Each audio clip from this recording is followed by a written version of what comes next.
Well, breaking news overnight. For the first time since 2018, the U.S. government is officially under a shutdown. It happened just hours ago after midnight when Congress and the White House failed to reach an agreement over federal funding. The shutdown will impact thousands of Americans working government jobs right now. 750,000 employees expected to be furloughed each day of the shutdown. Right now, we're taking a live look out over the Capitol, where the Senate is expected to gather again this morning. Despite controlling the Oval Office, the House and Senate Republicans were unable to secure a funding bill ahead of the deadline. In order to pass, the bill needs Democratic support. Both a Republican and Democratic proposal were shot down by congressional members ahead of the deadline. Democrats want to see health care funding extended in the bill, specifically Obamacare subsidies that are set to expire this year. Democratic leaders say it's an issue that needs to be addressed. We see now Republicans are plunging America into a shutdown, rejecting bipartisan talks, pushing a partisan bill, and risking America's health care, worst of all.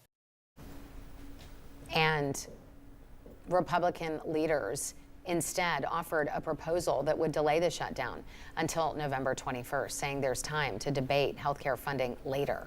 Medicare and Social Security benefits won't be affected by the shutdown. However, thousands of government workers will now be forced to work without pay, including TSA officers. We're looking for bombs, weapons, stuff like that, and you can't miss, right? So you don't want officers with added stress of how am I going to pay my bills? Meanwhile, congressional members and the president will still receive a salary. It's not clear when the government will reopen. Again, Senate expected to reconvene later this morning. Several federal agencies will be impacted by the shutdown. House Speaker Mike Johnson says FEMA will not be funded until Congress passes a funding bill. FEMA's core disaster relief is not expected to be impacted by the shutdown, but grant approvals could be paused. An extended shutdown could exhaust the agency's $10 billion disaster relief fund. In East Tennessee, several communities are still waiting for federal assistance after Hurricane Helene destroyed areas more than 1 year ago. It takes time to get the reimbursements, even though you've already spent out the funds, which also made critical, especially the rural communities, small ones like us. We didn't have a $10 million reserve.